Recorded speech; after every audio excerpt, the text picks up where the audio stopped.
Hello बच्चों, तो चलो अब अपन क्वेश्चन, एक बहुत ही इंपॉर्टेंट क्वेश्चन है, क्वेश्चन नंबर 33 का और में मैंने दिया था। तो ये एक्चुअल में क्वेश्चन नंबर 34 है, लेकिन आप 33 का और वाला मानिए। जैसे 33 था ह्यूमन जीनोम प्रोजेक्ट, क्लियर। तो 33 नंबर क्वेश्चन का जो और का क्वेश्चन है वो है what is DNA fingerprinting, mention its application. DNA fingerprinting क्या होता है, इसकी एप्लीकेशंस क्या होती है, उसको यहाँ पे अपने को मेंशन करना। तो सबसे पहले हम समझेंगे कि एक्चुअल में डीएनए फिंगरप्रिंटिंग है क्या और हम उसको पढ़ते क्यों हैं। तो पहले आप ये छोटी सी डेफिनेशन लिखी, पहले आप ऐसे इसको लिखो, या तो आप स्क्रीनशॉट ले लो, स्क्रीनशॉट ले लिया।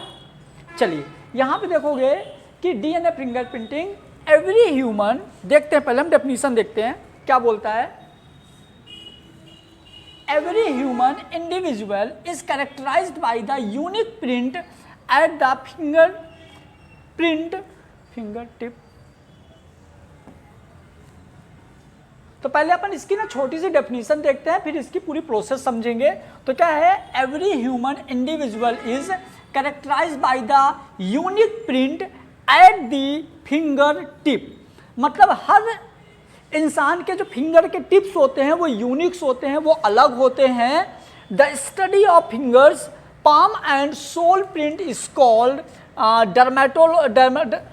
डर्मेटोग्राफिक्स। palm and sole print is called dermatoglyphics. Like print of the fingertip, each individual has unique DNA fingerprint। मतलब दुनिया में जितने भी लोग हैं सबका DNA फिंगरप्रिंट जो होता है वो यूनिक होता है, वो अलग अलग होता है, clear. Unlike the print of finger, the DNA fingerprint cannot be altered by the surgery. The latter is exactly similar in all the cell and tissue of individual. It cannot be changed by the medical treatment।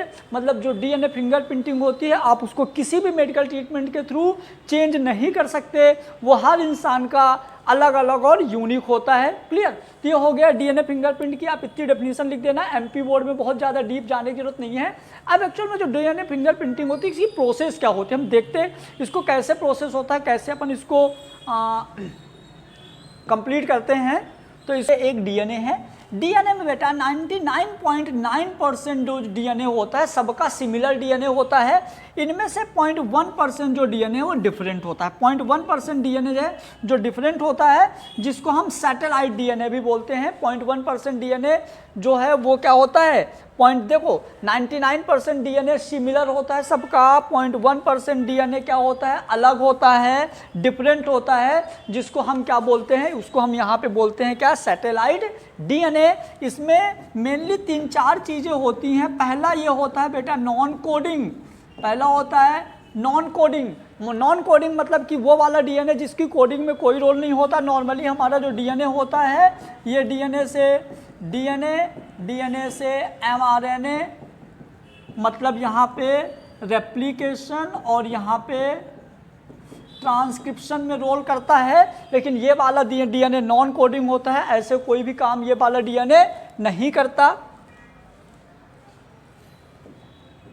तो मैं देखूं यदि जो different DNA होता है वो क्या काम करता है, पहले नॉन कोडिंग डीएनए होता है, डिफरेंट डीएनए क्या होता है, नॉन कोडिंग डीएनए।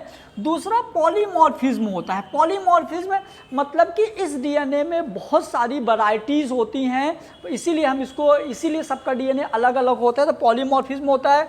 दूसरा जंक डीएनए। जंक डीएनए मतलब कि ये वाला डीएनए सिर्फ स्टोर होता है, इसका नॉर्मली कोई रोल नहीं होता, ना तो इसका रेप्लिकेशन, मतलब इन सब चीज़ों में इसका कोई रोल नहीं होता, इसलिए हम क्या बोलते हैं, जंक डीएनए, मतलब स्टोर होता है हमारी बॉडी में।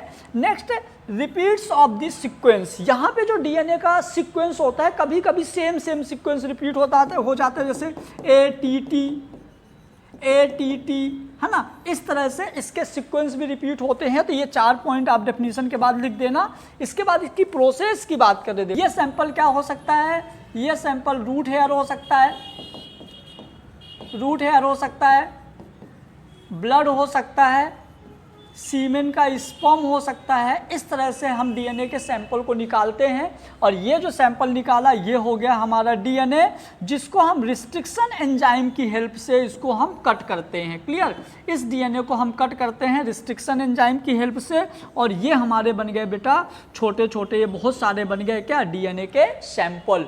और ये जो डीएनए के सैंपल हैं इनको हम जेल इलेक्ट्रोफोरेसिस टेक्निक के थ्रू हम इनको क्या करेंगे, इनके फ्रेगमेंट्स को अलग अलग करेंगे, डीएनए फ्रेगमेंट्स को, और long DNA fragment, short DNA fragment, इस तरह से देखो हमारे डीएनए फ्रेगमेंट्स हो जाएंगे। अब इन डीएनए फ्रेगमेंट्स को हम क्या करेंगे, ट्रांसफर टू मेम्ब्रेन, एक लेयर में एक मेम्ब्रेन में इनको ट्रांसफर करेंगे, वहाँ पे कुछ लुब्रिकेशन देंगे, लुब्रिकेशन विथ लेबल प्रोब्स, है ना, एक प्रोब के थ्रू इसको लुब्रिकेट करेंगे। लुब्रिकेट करने के बाद यहाँ पे हम जब एक्सरे देखेंगे तो जो हमारी सदर्न ब्लॉटिंग जो प्लेट होती है उस प्लेट में इस तरह से डीएनए का एक सीक्वेंस मिलेगा, जो सीक्वेंस हर इंसान का अलग अलग होता है। इसी सीक्वेंस को हम क्या बोलते हैं, डीएनए फिंगर प्रिंटिंग, जो कि हर इंसान का एकदम अलग अलग होता है। ठीक है बेटा, ऐसे यहाँ पे आप ले सकते हो बेटा, ये डीएनए का ये फ्रेगमेंट है, रिस्ट्रिक्शन एंजाइम के थ्रू हमने इसको काटा और काटने को हम डाइजेशन भी बोलेंगे, तो रिस्ट्रिक्शन एंजाइम डाइजेशन,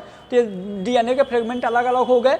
उसके बाद जेल इलेक्ट्रोफोरेसिस के थ्रू इन डीएनए का हम क्या करेंगे, इन डीएनए के प्रोब्स को यहाँ पे हम लेंगे और लेने के बाद इनका करेंगे डीनेचुरेशन। क्या करेंगे, डीनेचुरेशन बाई एल्केलाइल सोल्यूशन। यहाँ पे हम एल्केलाइल सोल्यूशन लेंगे, एल्केलाइल सोल्यूशन में इनका डीनेचुरेशन मतलब डबल हेलिक्स से सिंगल हेलिक्स में इनको कन्वर्ट कर दिया। उसके बाद हम सदर्न ब्लॉटिंग एक प्लेट होती है जो कि नायलॉन की एक प्लेट होती है, सीट होती है, इनमें हम इनको सदर्न ब्लॉटिंग में इनको कल्चर्ड करवाएंगे और इनके प्रोब्स हमको कुछ ऐसे दिखेंगे जो कि क्या होते हैं, डीएनए फिंगरप्रिंट्स होते हैं हाइब्रिडाइजेशन डीएनए प्रोसेस के थ्रू।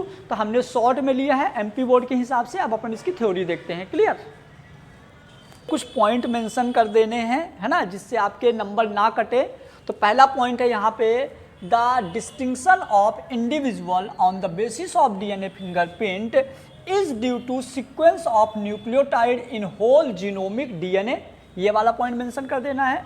फिर the technique to identify a person on the basis of he/her DNA specificity is called the DNA fingerprint। बहुत ही आसान पॉइंट है। Next, this was invented by sir Alex Jeffrey, objective में आ सकता है in 1984 at Leicester university UK in the Indian. Doctor VK Kashyap and doctor Lalji Singh started this technique at CCMB Hyderabad, है ना, हैदराबाद में इन लोगों ने किया था।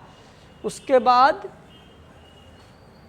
जब भी अपन डीएनए फिंगरप्रिंटिंग करेंगे तो क्या क्या स्टेप फॉलो करेंगे, तो follow step include the DNA fingerprinting. तो पहला स्टेप क्या है बेटा, यहाँ पे पहला स्टेप आपका आएगा, ये डायग्राम, आप डायग्राम बनाने के बाद ये आप स्टेप लिख दोगे। तो पहला स्टेप क्या है, the DNA of the organism to be tested in the isolation, it is called the host DNA. जिससे भी आप, जो भी होस्ट होगा उसके डीएनए को आप आइसोलेट करोगे।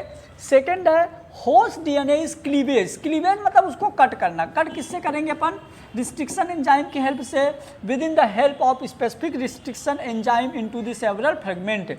मतलब एक जैसे जो अपना बड़ा डीएनए रहेगा तो इसको अपन कट करके छोटे छोटे फ्रेगमेंट में कन्वर्ट कर लेंगे रिस्ट्रिक्शन एंजाइम की हेल्प से।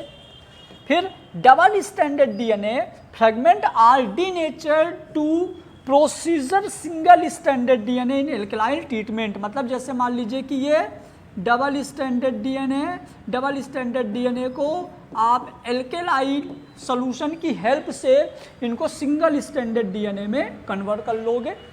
फिर DNA segment are separate by the electrophoresis, और इनके सेगमेंट को इलेक्ट्रोफोरेसिस टेक्निक के थ्रू आप सेपरेट कर लोगे। इसका ऑब्जेक्टिव क्वेश्चन भी आ सकता है।